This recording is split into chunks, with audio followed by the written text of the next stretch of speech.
एक बार पुनः हम सब लोग गोरक्षपीठ के इस पावन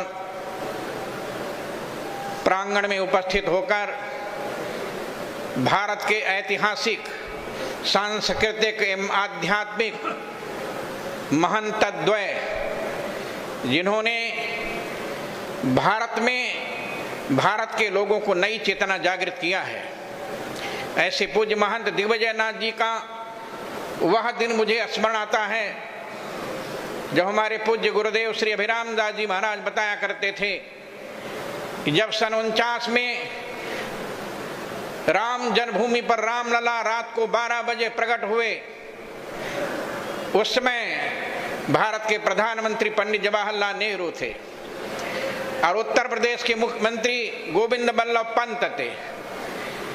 पंडित जवाहरलाल नेहरू ने गोविंद बल्लभ पंत उत्तर प्रदेश के मुख्यमंत्री को आदेश दिया, रामलला की मूर्ति कल हट जानी चाहिए। मैं याद दिलाना चाहता हूं, उस समय इसी गोरक्षपीठ के पूज्य महंत दिग्विजय नाथ जी महाराज ने पंडित जवाहरलाल नेहरू को चैलेंज दिया था, ये तुम्हारी फोर्स में, तुम्हारी पुलिस में ताकत हो तो रामलला की मूर्ति को हटाकर देखो। और लगभग 1 लाख गोरखपुर के लोगों को ले जाकर राम जन्मभूमि को चारों ओर से घेर लिया था।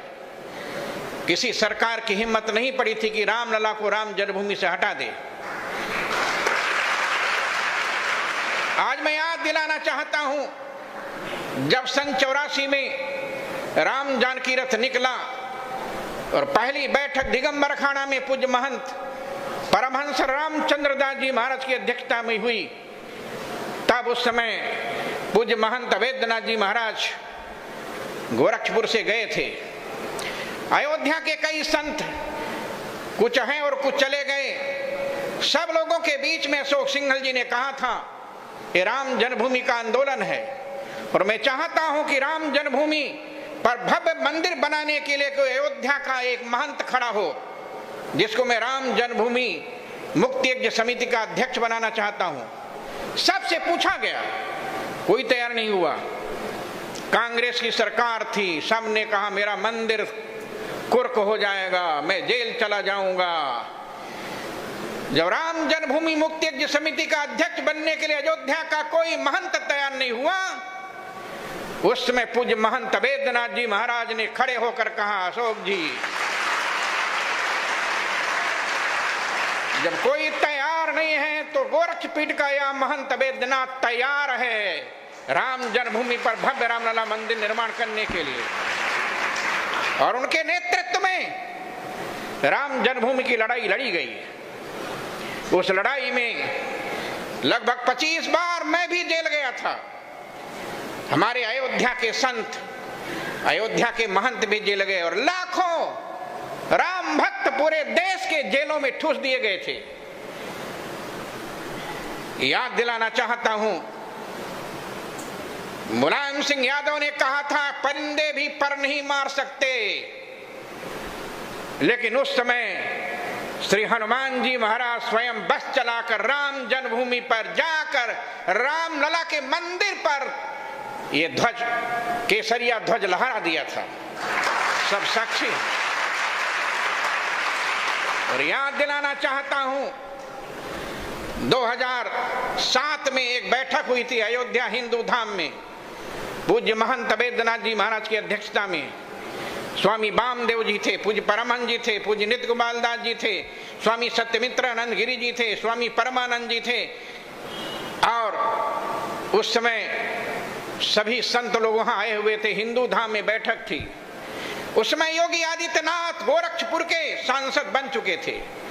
अशोक सिंघल जी ने खड़े होकर कहा, महंत जी, मैं कुछ ज्यादा नहीं बोलना चाहता, मैं कोई भविष्य वक्ता नहीं हूं, लेकिन मैं आज एक बात बता रहा हूं कि जिस दिन योगी आदित्यनाथ उत्तर प्रदेश के मुख्यमंत्री बनेंगे तभी राम जन्मभूमि का मंदिर बनना प्रारंभ होगा। ये अशोक सिंघल की बात, अशोक सिंघल की बात उस दिन चरितार्थ हुई जब 9 नवंबर 2019 को सुप्रीम कोर्ट का आदेश हुआ, जहां रामलला विराजमान है वही राम की जन्मभूमि बननी चाहिए। और भारत सरकार एक नया ट्रस्ट बनाकर मंदिर का निर्माण प्रारंभ करे। आज मैं याद दिलाना चाहता हूं कि 2020 5 अगस्त को जब भारत के माननीय प्रधानमंत्री नरेंद्र मोदी जी और उत्तर प्रदेश के यशस्वी मुख्यमंत्री योगी आदित्यनाथ जी रामलला के दरबार में पहुंचे, उसमें सभी संत लोग विराजमान थे। और जब भूमि पूजन शिलान्यास हुआ, उस समय हमारे पास में कुछ संत लोग बैठे हुए थे और हमसे पूछ रहे थे कि वेदांती जी, रामलला का मंदिर तो बनना शुरू हो जाएगा, लेकिन विश्व हिंदू परिषद ने कहा था काशी विश्वनाथ और भगवान कृष्ण का मंदिर भी बनना चाहिए। हमने कहा चिंता मत कीजिए, वो समय भी आने वाला है, वो समय जल्दी आएगा जब योगी आदित्यनाथ के मुख्यमंत्री रहते हुए काशी विश्वनाथ मंदिर भी प्रारंभ हो जाएगा। और अभी जब मैं यहां आ रहा था तो 11 सितंबर को वाराणसी की कोर्ट ने निर्णय दे दिया कि जहां पर भगवान शंकर विराजमान थे वहां पर औरंगजेब ने मंदिर को तोड़कर मस्जिद बनाया था, इसलिए वही भगवान शंकर की भूमि है। और याद दिलाना चाहता हूं, जैसे योगी आदित्यनाथ के मुख्यमंत्री रहते हुए राम जन्मभूमि पर भूमि पूजन शिलान्यास हुआ, मंदिर बनना प्रारंभ हो गया, वैसे ही योगी आदित्यनाथ के रहने पर काशी विश्वनाथ का मंदिर भी बनना प्रारंभ हो जाएगा। और याद दिलाना चाहता हूं, एक दिन ऐसा अवसर आएगा कि मथुरा की कृष्ण जन्मभूमि पर भी योगी आदित्यनाथ के मुख्यमंत्री रहते हुए मंदिर बनना प्रारंभ हो जाएगा। आज मैं निवेदन करना चाहता हूं, भारतीय संस्कृति की सुरक्षा के लिए, भारतीय अध्यात्म जगत और सांस्कृतिक सुरक्षा के लिए भगवान गोरखनाथ ने योगी आदित्यनाथ को इस मठ पर भेजा है। और याद दिलाना चाहता हूं, लोग कहते हैं जब हम लोगों ने सन 84 में राम जानकी रथ प्रारंभ किया था, तब लोगों ने कहा था, मैं बताना चाहूंगा और कहा था, वेदांती जी, इतने धर्म के धर्माचार्यों को एक मंच पर कौन बैठा सकता है? हमने कहा कौन बैठा सकता है?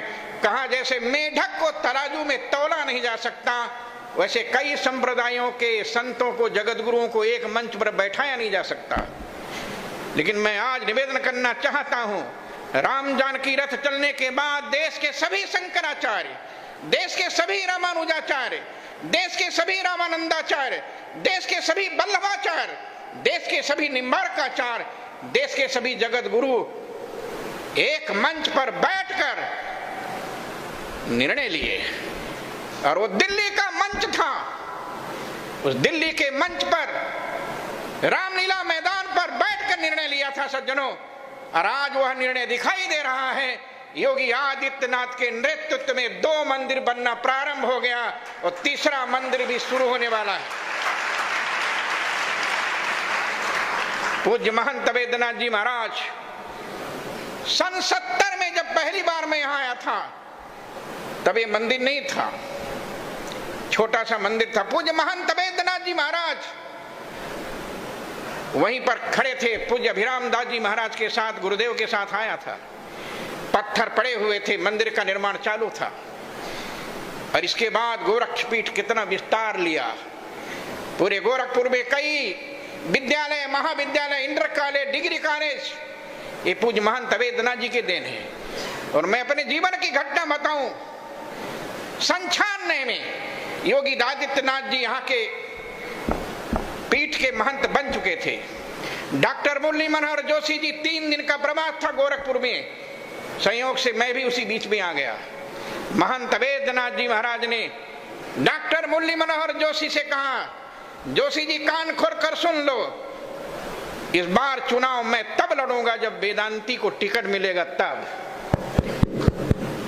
ये पूज्य महंत वेदनाथ जी महाराज ने डॉक्टर मुरली मनोहर जोशी जी से कहा था। और डॉक्टर मुरली मनोहर जोशी ने कहा बिल्कुल आपकी बात सत्य होगी।